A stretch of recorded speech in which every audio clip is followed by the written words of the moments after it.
Hi gamers! Today I just want to take a few minutes to address 10 frequently asked questions that I've received from players wanting to get into, or just getting into Final Fantasy XIV. If you're thinking of playing, maybe doing some research, you might have these questions too. Let me know in the comments below if any of these helped you. Should I buy the game or play the free trial? To answer honestly, this depends on what you like most about an MMO. The free trial is amazing and allows you to play for hundreds of hours without ever needing to pay for the game. There are people who take their time and make the most of the trial before they purchase the game. You can play up to level 60 on all available classes and through the Heavensward expansion.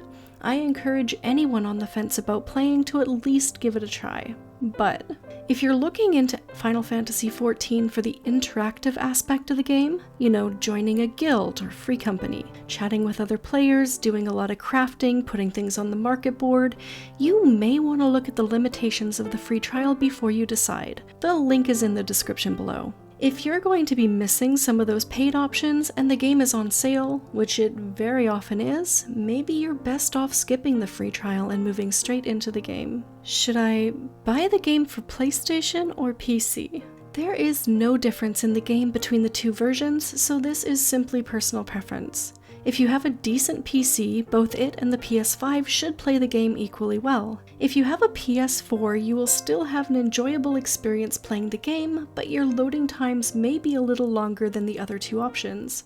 In almost all content, this doesn't make a difference, but in trains, where a large number of players teleport from zone to zone to take advantage of fates or hunt marks, your slow loading time may make it difficult for you to keep up with the other players. If this becomes the type of content you enjoy most, you may want to consider another option. Remember that you can easily play either keyboard and mouse or controller on both PlayStation and PC, so your preferred play method doesn't have to determine what device you play on. Does race matter? Not at all.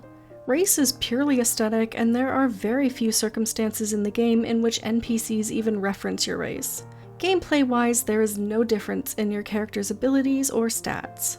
I'll also mention, however, that because of the vast difference in size between the smallest Lalafell and the tallest Ulra male, there are perspective differences in cutscenes and in gameplay. If you find that being too short or too tall is impacting your experience in either of these areas, consider using the Fantasia you get for completion of the level 50 MSQ on becoming a more moderately sized character. Do stats matter? The stats that change with racial background you choose during character creation ultimately do not matter.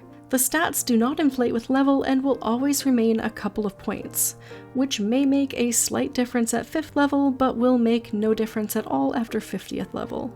Choose whatever you like. What class should I choose? The class choices at the beginning of the game are referred to as base classes. With the addition of job stones at level 30, these classes will change into jobs. There are also jobs that were released with expansions that you'll be able to unlock under certain conditions as you progress through the game. Please take a look at this chart I created, link is in the description below, if you're curious as to when the job you ultimately want to play will be available to you. Does birthday do anything?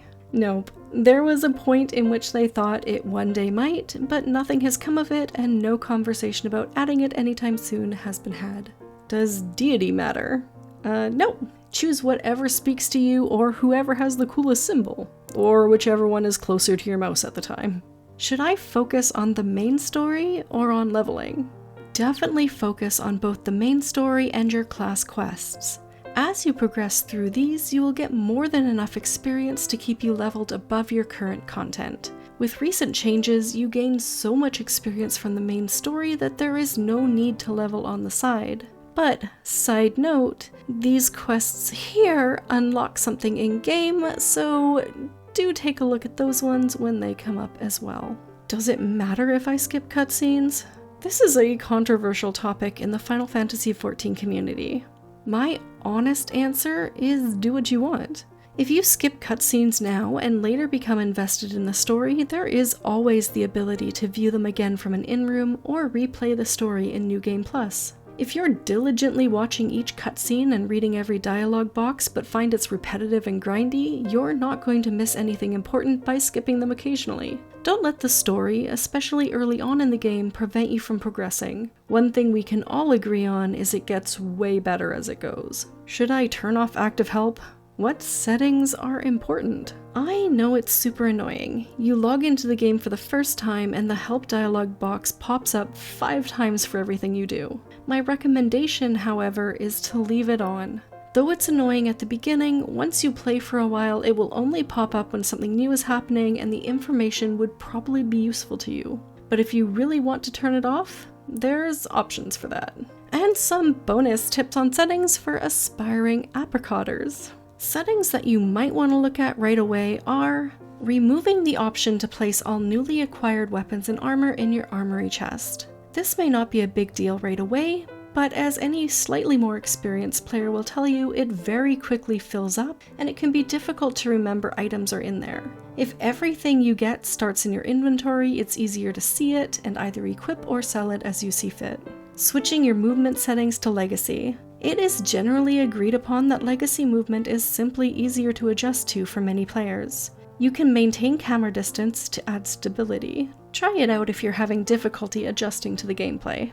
And finally, if you're like me and your bags get way too full, you can change how much of your bag appears at one time. Open it up fully to be able to see everything you have at one glance. This is especially helpful for turn-ins, so you don't have to tab through your inventory page by page to find something. Once you get to level 30, check out this guide here to see if you're on track in game and what optional content you can have unlocked. Have a wonderful day, gamers, and I'll see you in game.